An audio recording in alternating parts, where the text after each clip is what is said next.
बोला बोला शंकर भगवान की जय। भोले बाबा के जलवा चढ़ाइले पानी। डीजे अमित तिवारी, डीजे अमित भोले बाबा के जलवा चढ़ाइले पानी।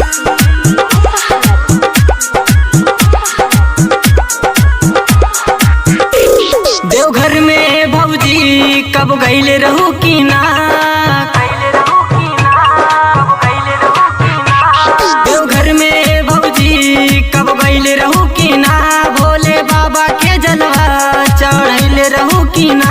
हमारा से ही बतिया बतावतानी, हमारा से ही बतिया बतावतानी। हम कुंवारे में देवघर क्यों गईले बानी, हम कुंवारे में देवघर क्यों गईले बानी। भोले बाबा के ओ भोले बाबा के जलवा चढ़ाइले बानी, भोले बाबा के जलवा चढ़ाइले बानी। DJ Amit Tiwari, DJ Amit Tiwari, DJ Amit Tiwari चढ़ाइले बानी।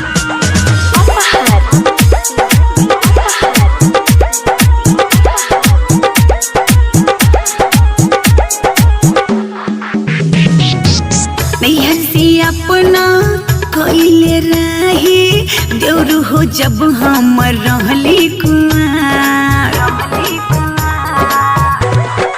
ए हो सुना बहुत पूजा कइले बानी तबे नु मिल गइले भैया तोहार। बाबा से नहीं लगैले बाड़ूका, कंधवा पर कांवर तू धैले बाड़ूका। हमारा से बतावा जानल चाहतानी, हमारा से बतावा जानल चाहतानी। हम कुंवारे में देवघर तो गइले बानी, हम कुंवारे में देवघर तो गइले बानी। भोले बाबा के ओ भोले बाबा के जलवा चढ़ैले बानी, भोले बाबा के जलवा चढ़ैले बानी। DJ Amit Tiwari, DJ Amit Tiwari, DJ Amit Tiwari चढ़ैले बानी।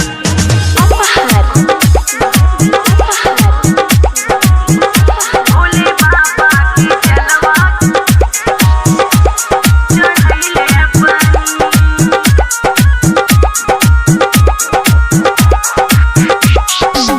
भोले बाबा के हई पुजारन, बाबा के दिल में बसले बनी।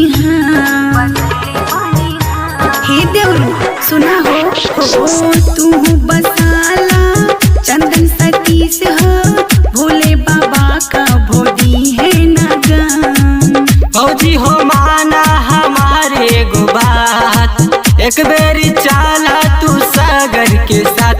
इहे दिलवा में सपना सजैले बानी, इहे दिलवा में सपना सजैले बानी। हम कुंवारे में देवघर क्यों गईले बानी, हम कुंवारे में देवघर क्यों गईले बानी।